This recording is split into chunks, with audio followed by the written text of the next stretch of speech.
Hi, this is R Orlofsky, and welcome to the Rabbi Orlofsky Show. And wherever you are watching or listening, we are happy to have you along once again for the experience. We've been doing a series in Pirkei Avos, of which there are 6 prakim. Now, it is a little tricky because Pirkei Avos is actually Meseches Avos. They are Mishnayos, and it's really only 5 prakim. The 6th parak is a collection of brises, which is known as Parak Kinyani HaTorah, which talks about the importance of Torah. And it was added in, Pashas, it was added in so that there are 6 prakim for you to be able to learn during the weeks in between Pesach and Shavuos. But it's become part of Pirkei Avos. It's an interesting parak in that a lot of the Mefarshim, certainly among the Rishonim, don't even have a parish on it. They did not recognize this as being part of Maseches Avos. So you really need to be ma'ayin into the parak to be able to get there correctly. So we are going to do a Mishnah, or I should say a brisa from the 6th parak of Pirkei Avos today. And with that, we will have finished one line from each of the 6 prakim. Needless to say, I could go back and take another line and do another 6 and another line and another line. I could do this for years. Maybe I will, I don't know. Somebody said to me, I guess it takes a lot of time to prepare for your podcast. And I say, no. I used to sit down and my producer, Michael, would set everything up. And I'd say, so what do you think I should talk about? It often is on the spur of the moment. So, okay, when I do a series, I talk about seminaries or I talk about shidduchim. So I have to actually plan out in advance more or less what I'm going to talk about. But like this, I will open up the parak and I say, what should I talk about? Choose one line out of an entire parak of Pirkei Avos, which is not really difficult. But before we go any further, we have a very special sponsor this week, and that is the Torah newsletter, Torah Sweets. If you are not subscribed, it'll be in the little notes at the bottom. But if you want to go get a pen and jot it down, you want to send an email to Torah Sweets, TORAHSWEETS @gmail.com, or you can go to torahsweets.com for free. Get a copy of this unbelievably engaging newsletter on the Parsha. It also has articles from major Rabbanim. It has halachic aspects to it. It's just a lot of fun. Trust me, I have a lot of trouble reading things.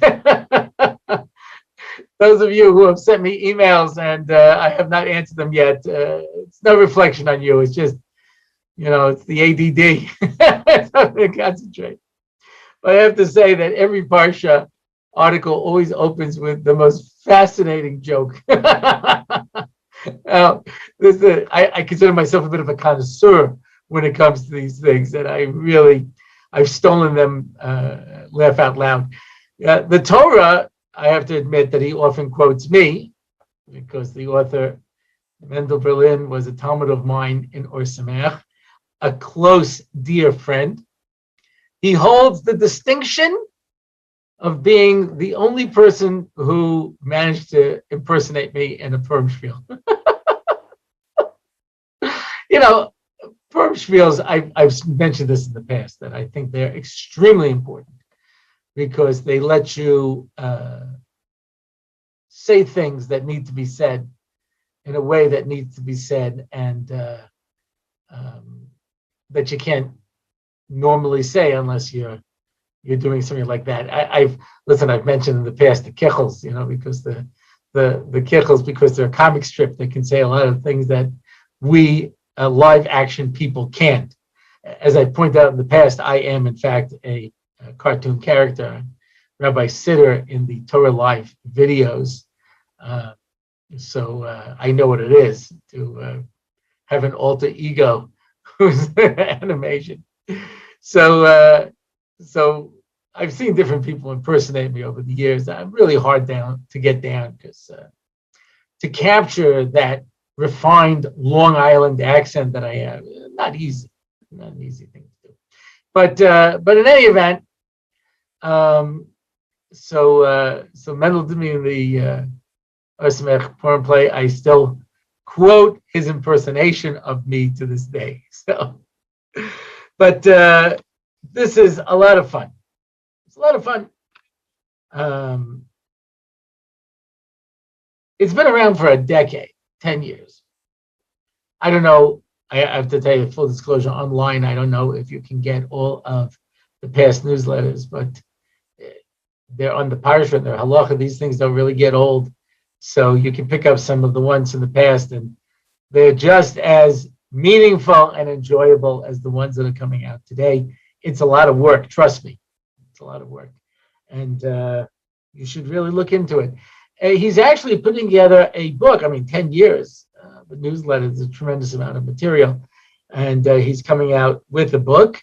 And if you subscribe to the newsletter and mention that you heard about it on the Rabbi Orlofsky show, you'll be entered for a drawing to win a free copy of the book.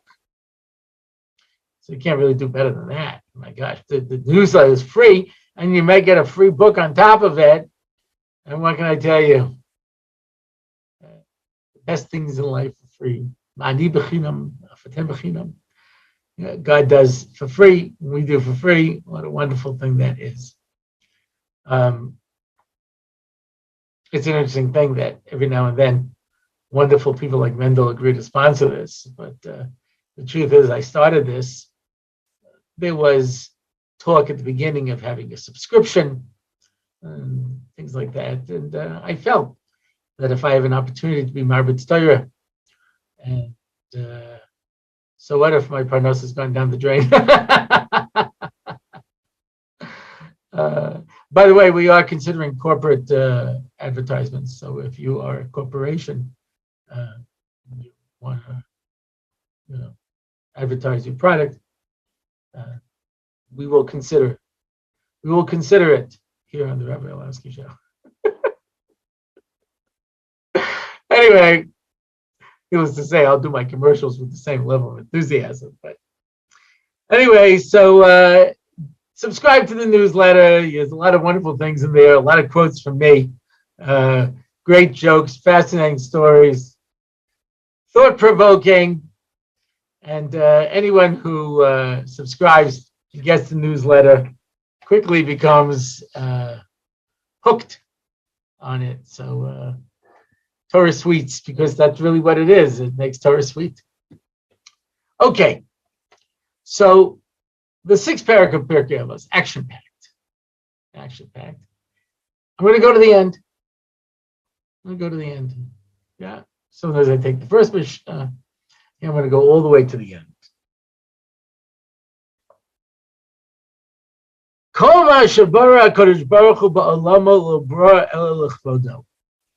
Everything that God made in the world, He made only for His kavod.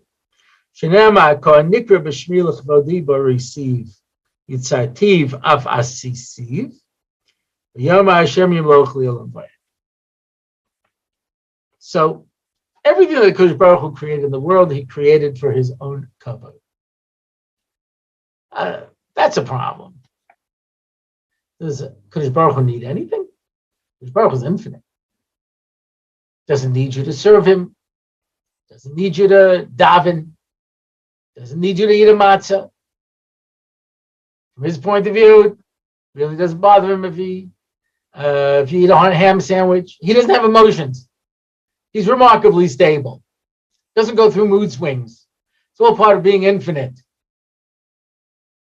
So what do you mean He created the world for His kavod?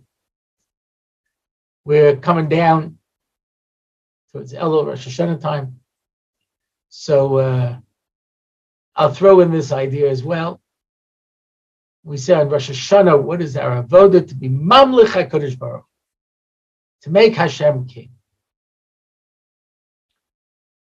Now, the Mesilas Yesharim, in his first beginning of the first parak, he says, why did Hashem create us?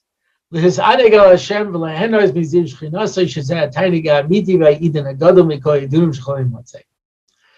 God create us and put in this world? To get the greatest possible pleasure, which is the spiritual pleasure of being close to HaKadosh Baruch. He didn't create us to serve him. He didn't create us to take care of him. He's fine. He can always create some malachim, but he doesn't need anything. That's the idea of being infinite. You have no needs. You have no wants. The only thing we can say is Hashem chose to create the world. It says in Mesilas Yesharim. Why? For us to get the greatest possible pleasure. So what do you mean Hashem created the world for his kavod? What do you mean that we have to be mamlich HaKadosh Baruch Hu and make him king? Hashem put us in this world and he gave us free choice. And he made it clear that he wants us to use that choice to come close to him. Because if you want to have a meaningful relationship, you have to choose it. Relationships that are wished upon us, they don't tend to be as meaningful. That's why I have asked this question to audiences all around the world, from all religious backgrounds and all ages. I always ask this question. Who tends to love who more? Do children love parents more, or do parents love children more? And every audience has told me the same thing. Parents love children more. Why? Because every kid knows they have that line. I never asked to be born. That's true. You really couldn't have asked to be born, could you? Who are you going to talk to? Yeah. But parents chose to have children. And because they chose to have these children, they're at an advantage in a relationship because they chose the relationship. A relationship that's wished upon you, like your parents, you have very little say in it. So it's interesting when parents become older and become more dependent on their children, very often the relationship changes because now kids feel that they have a role to play in the relationship. They're not just forced into a relationship. So Kadosh Baruch Hu created the world for us to get the greatest pleasure, which is what? His anega Hashem, to get pleasure from Hashem, from this relationship with Hashem. But in order to have that relationship, you have to choose it. So he puts you in this world and he gives you things that you can choose to do or not to do. Completely up to you. You can choose to follow Hashem or choose not to follow Hashem. There'll be no lightning bolt that comes down. What's Olam Haba? Olam Haba is enjoying the relationship with Hashem. What's Gehenna? Sensing the distance from Hashem that you created by choosing not to work on this relationship. So, in order for us to build a relationship, we have mitzvos. Mitzvos are relationship building tools. In every relationship, there's I have to's. There are expectations. So Kadosh Baruch Hu puts us in this world and gives us mitzvos and says, this is what I would like you to do. I'm always amazed. I hear this from people sometimes where they say, I'll serve HaKadosh Baruch Hu how I think. No one's going to tell me what to do. I'll come close to God however I think. You understand how absolutely ridiculous that statement is? Your wife says to you, oh, I would really like, flowers and to go out for dinner for my birthday. And the husband says, don't you tell me how to make you happy. I'll tell you how I'll make you happy. I'm going to take you on a very, very long walk on a very hot day. At the end, I'll buy you a drink. And I'll buy you a blender. She says, but I don't want a blender. Don't you tell me. I'll decide what you want. So you understand, it's just ridiculous. HaKadosh Baruch Hu says, this is what I want you to do. And a person's going to say to HaKadosh Baruch Hu, no, you don't. I'll tell you. It's ridiculous. So he sets up mitzvahs and he says, this is what I would like you to do. Now, you don't have to do it. You could choose to ignore me. You could choose not to do what I've asked you to do. But then there's not going to be a relationship. Okay. Now, HaKadosh Baruch Hu could theoretically just put us in this world and say, dig a hole and fill it up. So you're doing it because it's Ratzon Hashem, and Hashem asked you to. But at the end of the day, you know you've done nothing meaningful. So HaKadosh Baruch Hu created a world where you have free will. And because you have free will, in this world, there are two things that Hashem cannot do for real. Not ki'ilu. In this world where there are beings who have free choice, there are two things he can't do. He can't make himself king, and he can't give himself honor. What does that mean? There's a difference between a melech and a moshel. A moshel is a ruler. When Saddam Hussein, how did he become the head of Iraq? He called the leaders of all of the parties in for an important meeting, and he shot them all. Ta-da! I'm in charge. In communist countries, there's only one candidate. You could either vote for him, or you could pull the other lever and a little pellet will fall out of the machine into a little pan underneath. There's no choice. No choice. But here, a melech is only ruled by the will of the people.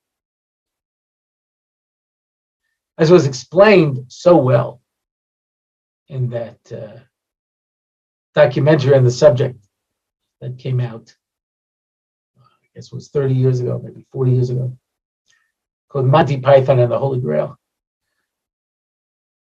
So King Arthur says, I am Arthur, king of the Britons. And this peasant says, who are the Britons? He says, we are all Britons, and I am your king. He said, how did you become king? The lady of the lake, clad in the most simmering sapphires, brought forth from the water Excalibur, thereby signifying by divine command that I am your king. And he says, look, strange women living in ponds distributing swords is no basis for a system of government. Supreme executive command can only come from a mandate from the masses, not from some farcical aquatic ceremony. I mean, if I said that I should be king because some moistened woman threw a scimitar at me, they'd lock me up. That's really true. Pulling a sword out of a rock might be pretty dramatic, but that does not make you a melech. A melech only rules by the consent of the ruled. You could be a moshel, you could be a dictator. But in order to be king, people have to decide that you are king. They have to accept you as king. And you can't make yourself a king. You can make yourself a ruler, a moshel, but you can't make yourself a king. A melech, ein melech below am. What's the minimum amount you need for a tzibur? Yud. So count in the Aleph Beis. Aleph Beis, Gimel, Dalet, Hey, Vav, Zayin, Ches, Tes, Yud. Yud is a tzibur. What are the three letters that come to meet you in the other direction? Mem Lamed Chav. Melech. A king needs a people to accept him, or you're not a king. That's what you need if you want to become a king. Be a melech. Hashem can't make himself king. You have to make him king. He can run the world. He can do whatever he wants. But you have free will. The same thing with kavod. You understand if you give yourself kavod, it doesn't really mean much. So you get an invitation in the mail. Harry Rabinowitz being honored at a dinner. Oh, who's honoring him? Harry Rabinowitz. He's making his own dinner. Says Harry, why should I pay some organization to give me a plaque? I can make my own plaque. So he rented a hall and he making a dinner and he lined up people to make speeches about how wonderful he is. And then he'll present himself with an award.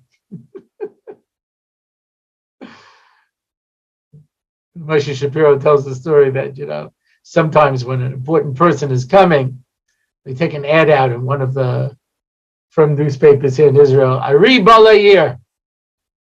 The lion is coming. And it's signed, Talmidav Shell, whoever it is. One time it came out, the guy took out the ad himself. If you give yourself kavod, it doesn't mean anything. HaKadosh Baruch Hu created a world where he gave you free will, which means you can, so to speak, spit God in his face, chas v'shalom. I use that lashon because that's what Rashi says by Miriam. He says if a child spits his father in the face, shouldn't he stay outside for a week? Let Miriam stay outside for a week. Miriam had no intention of doing such a thing. But when I give kavod to HaKadosh Baruch Hu, Rabbi Shapiro said once, what do we mean by free will? Should I have vanilla or chocolate ice cream? He says a cat has that level of free will. Should I jump around in this garbage can or that garbage can? Free will is only one thing. Am I going to sublimate my will to HaKadosh Baruch Hu or not? Am I going to do what I want or what HaKadosh Baruch Hu wants? I may have told this over once. The only time I heard Moshe Shapiro say this phrase. He said, I'm going to tell you something, and it's hard to hear. There's a lot of things he said that were hard to hear. But he said it about this, and he said it twice. If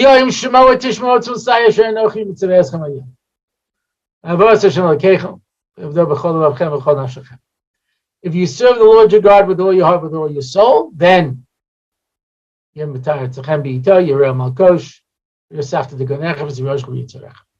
you'll get rain, you'll get your oil, you get your wine, you get your grain. But be careful.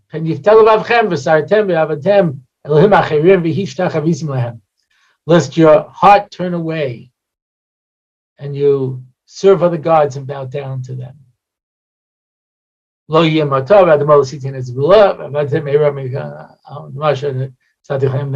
you'll have no rain, you'll have no food, and you'll be kicked out quickly. So that seems like there's only two choices. Serve God with all your heart, with all your soul, or bow down to Avodah Zarah. He said to Moshe, there's nothing in the middle. And he said again, listen closely because it's very hard to hear.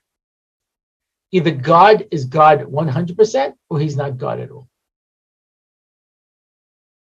Because if I say to God, you're God, you run the world, Torah and Mitzvos, but this I'm going to keep for myself. This I'll do what I want. God can't be God 99%. He has to be God 100%, or he's not God at all. You're God. I just decided to allow you to have 99% of my will, but that's only because I chose it. It's either 100% or it's nothing. When we say we're going to give a Kadosh Baruch Hu kavod, that means that we're going to give him the one thing that we have in this world that he doesn't have, which is our will. So when we say in Pirkei Avos, everything that Hashem created, he created only for his kavod, it doesn't mean for his kavod. It means he wants to give us the reward that we deserve by doing something real, not by doing something silly, doing something I don't need. You ask somebody to wash the dishes and then you wash them over again. They didn't do anything. They know they didn't do anything. You ask a little kid wants to help. You say, okay, fold the laundry. But you know he doesn't know how to fold the laundry. So you fold it over again afterwards. So the kid did nothing. You could fool him into thinking he did something, but in real terms, he did nothing.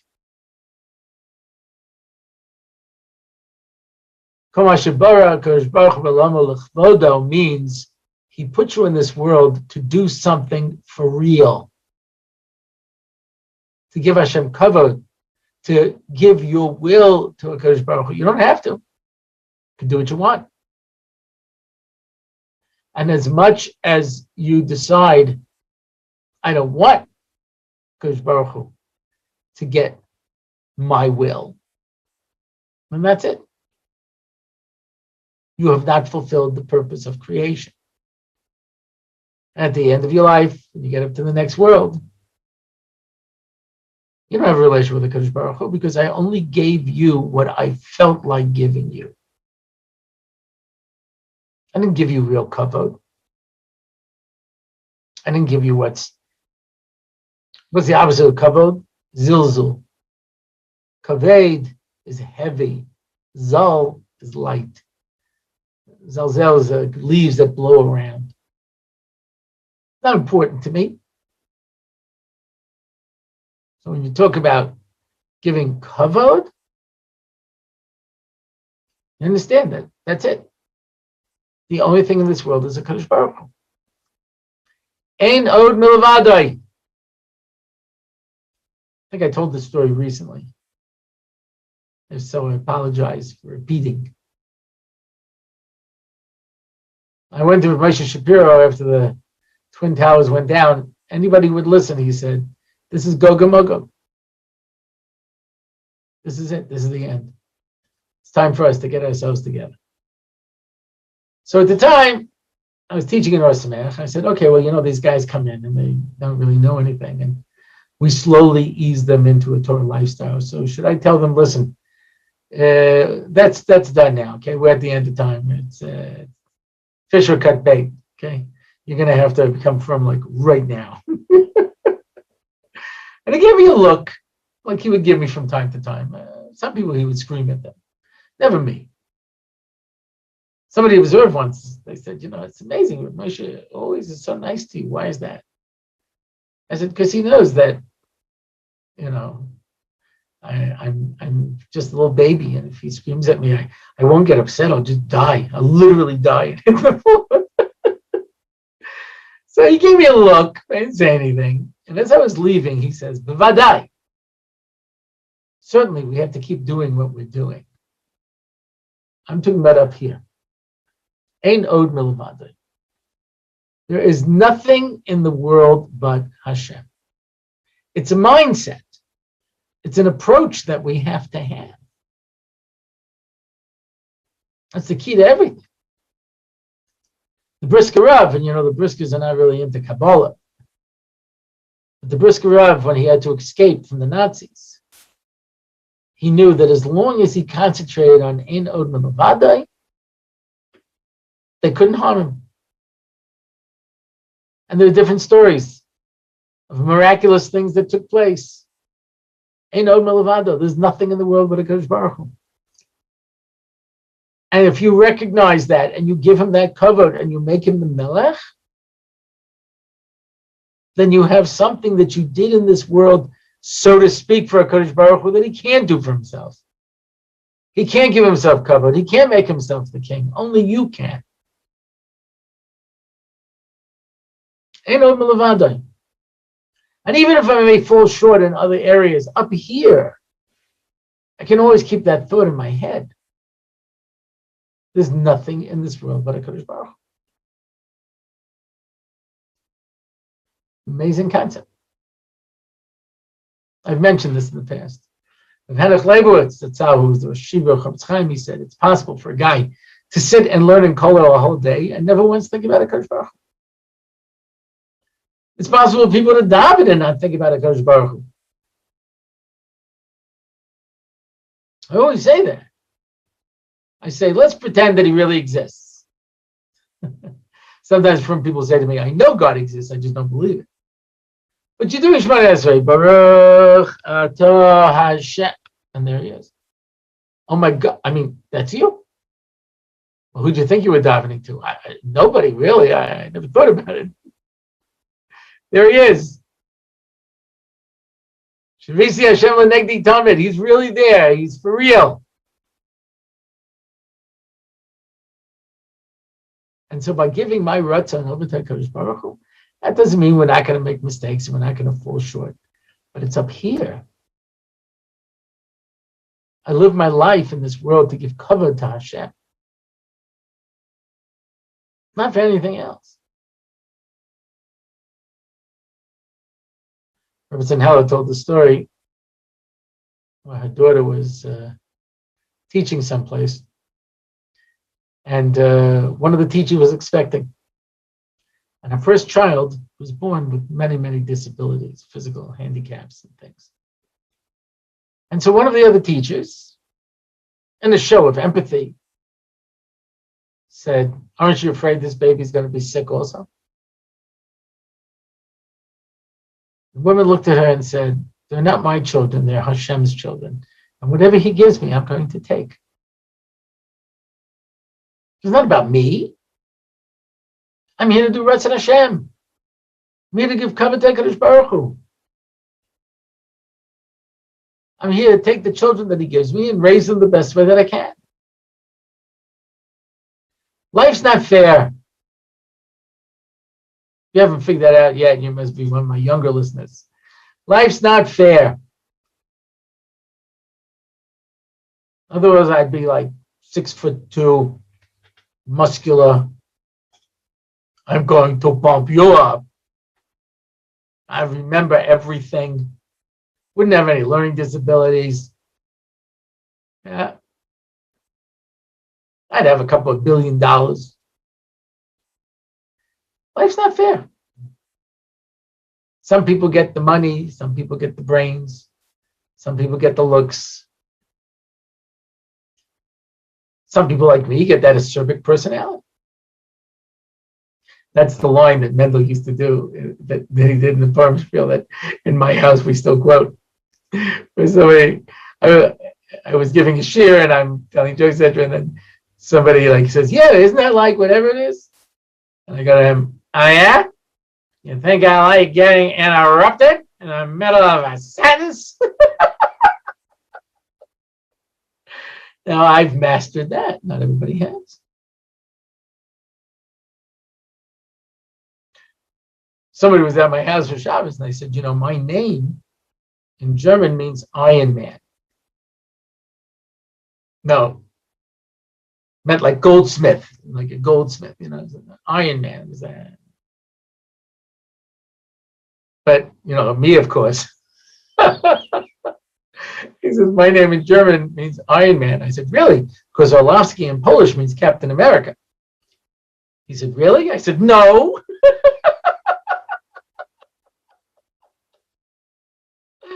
I felt bad afterwards, but so my son,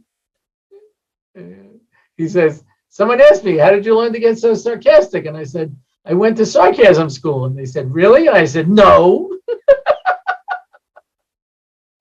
All right, every one of us has our own abilities. Life's not fair.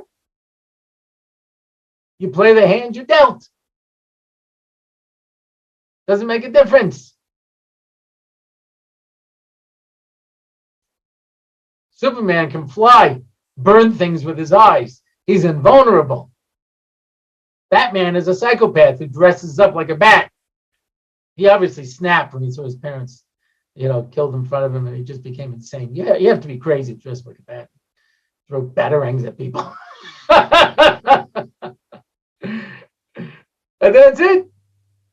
It would be nice. It'd be nice if life went differently. But you have to handle whatever comes your way. It's not about me. Take everything that I'm given and be Mamlich HaKadosh Baruch Hu. He's my king. Give him kavod. Give him your ratzon. When I do, then I've done something truly meaningful in this world. And that's the last mission in Pirkei Avos, because that's the summation. Everything that Hashem made in this world is for us to use it, to give him kavod, so that at the end we can turn around and say, I gave HaKadosh Baruch Hu something real, my ratzon, my will, and I sublimated it to HaKadosh Baruch Hu. And that's it for this time, my friends. If you want to find out more about the show, or make comments, write me an email, or sponsor an episode, go to my website, RabbiOrlofsky.com. And until next time, I'm Dovid Orlofsky, and this is the Rabbi Orlofsky Show.